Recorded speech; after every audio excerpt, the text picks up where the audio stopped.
So we're going to draw this rose by using a simple shape, an oval. Carefully observe the rose and find the main shapes. Once you've located these, use simple ovals and circle those shapes that you can see. These ovals will act as a guide to help you accurately sketch different parts of the rose. Here, I've actually drawn the circles very dark. Remember to do your ovals lightly because you don't want them to show up in your finished drawing. Next, I'm going to use these ovals to find the shape of the rose.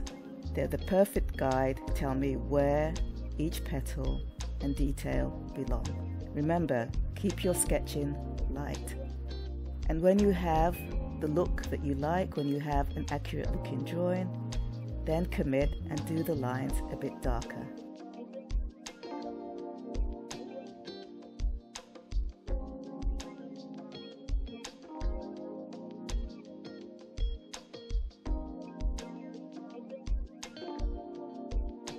Once you've done your sketch, clean up the drawing with an eraser, and there you have a perfect outline of a rose. To really make the rose come to life, you need some shading. As usual, I tend to start with the midtones and then create a dark tone reference. In this case, it's the corner of the petal and the very middle of the flower.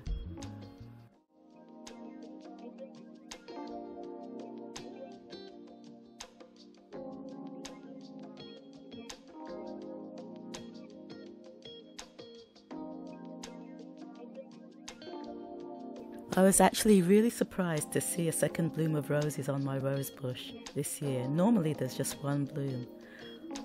I have average luck with roses.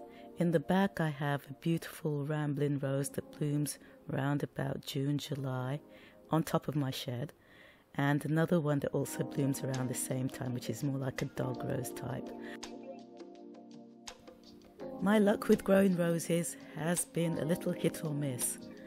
I once had a beautiful rambling rose that covered part of my deck, but unfortunately, when I redid the deck, it got cut down. I tried planting more roses in my backyard, but because of the tree roots, I think they found it difficult. I don't think roses do well competing with tree roots, of which I have many in my garden. Let me know in the comments below if you have any advice for growing roses.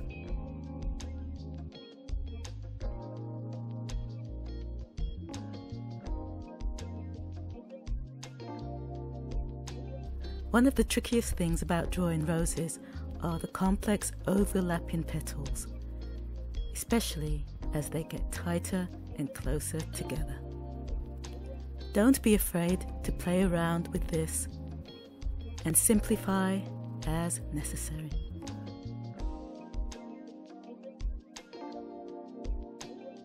Rule of thumb when shading: start lightly and build up the tones gradually.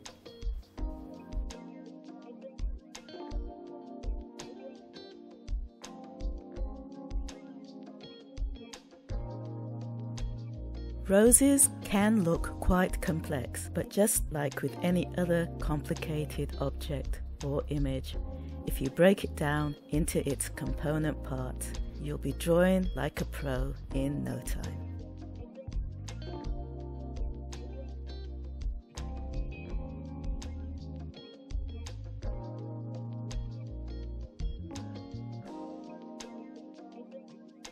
Thank you for watching. Please remember to like and subscribe and follow me on my artistic journey.